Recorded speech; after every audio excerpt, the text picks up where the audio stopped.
A lot of references and a lot of books I read about the ancient Egyptians, trying to find the truth of the Oriental dance costumes. I'm talking about the two pieces. It was long knowledge of journey. It's striking that we found that the ancient Egyptians painted themselves young and recorded the manifestation of their lives full of joy, which makes us believe in the absence of the elderly. The clothes of the goddess and the queens in most of the ancient monuments were no more than narrow shirt with the linen sleeves with two straps that covers the body, almost between the bottom of the breasts until the end of the legs.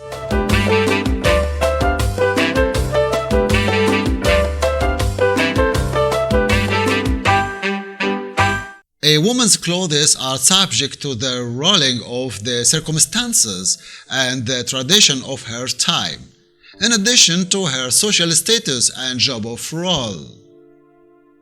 As for the popular women, there were wide types of these shirts, which were sometimes embroidered with the beads or pieces of leather in the area opposite the waist.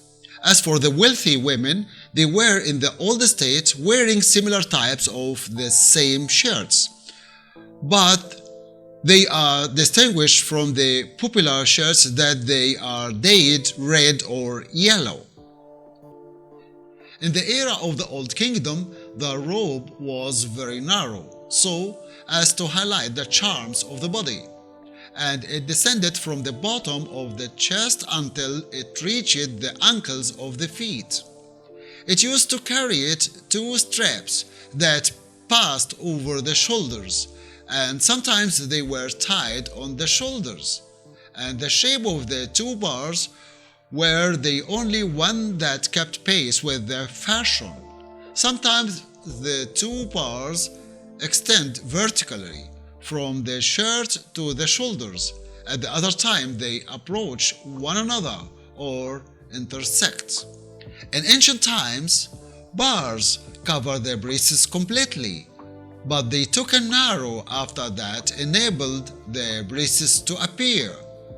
And sometimes the bars disappear completely. The clothes and their bars were of one color, mostly white, and sometimes red, green, or yellow.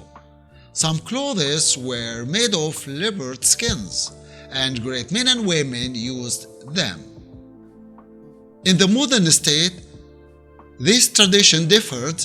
Instead of dyeing shirts in unified color, the taste was directed to dyeing them in multiple colors and inserting decoration that mimic the feathers or wings of birds or the wings of Isis.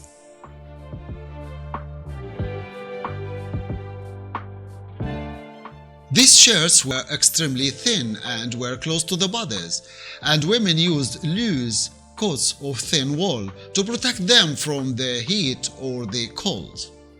These coats covered the back and shoulders, were knotted at the chest, and seemed narrower in the upper parts than the lower parts, which seemed loose.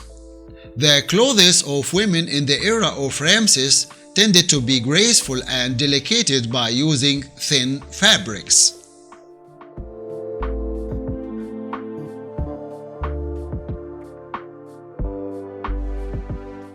El-Nadabats, or crying ladies, or mourners. Their clothes consisted of rectangular shawl about 3 meters long. The mourner wraps around the bottom of her breasts and descends until it reaches her feet. The remaining edge of the shawl passes over the shoulder, then hangs from the front like a shirt carrier, and is tied at the edge of the parts surrounding the body. The mourners phenomenon was in Egypt since long time and still exists until now, but in some popular areas of Egypt. Also, you can notice this phenomenon in some of the Arab countries as well as in Iran, Write me down if you want to know more about this phenomenon. I have some videos about it, and of course it's my pleasure to share with you.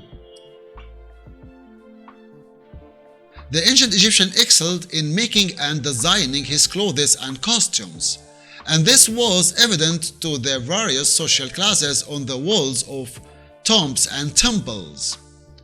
The scenes that adorn the walls of the tombs testify that ancient Egypt was famous for the production of linen, from which most of the ancient Egyptian textile were made. Textiles made of sheep's wool, goat hair, palm fibers, and grass were also found. Wool was not of great importance in the textile industry, because the Egyptians believed that wool was unclean, so they used it only in the manufacture of outer clothing that was left outside the temples. When the Greeks contacted Egypt, the best linen cloth, known as rags, was brought from Egypt.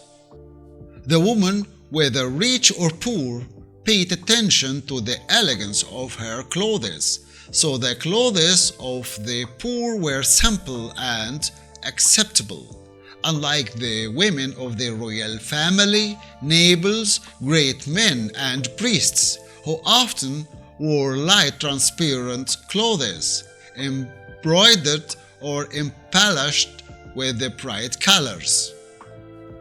In the Ptolemaic period, wool was next to linen in the importance, and it continued like this until the Coptic period. The common people used clothes made of linen, wool, and then silk, but silk was on a small scale. In the Roman era, silk weaving began in Egypt, but it was subject to severe restrictions from the Roman emperors, who stipulated that the silk industry should be limited except for the imperial palace. Also, there are mixed and misunderstandings between dance, ritual performance, and physical sport steps of ancient Egyptian, but from our side until now. I tried in this video to collect for you most of the common or most of the famous photos and paintings from ancient Egyptian time which let these people wrote about these costumes which belongs to them, I mean to the ancient Egyptians, and now you know if it is or it is not. Also, if you have any evidence about these Oriental dance costumes coming from ancient Egyptians time, please write it down to me and we can discuss it once more again. Next video, it will be much more information about this costume, but from another era. So wait for me and see you next video.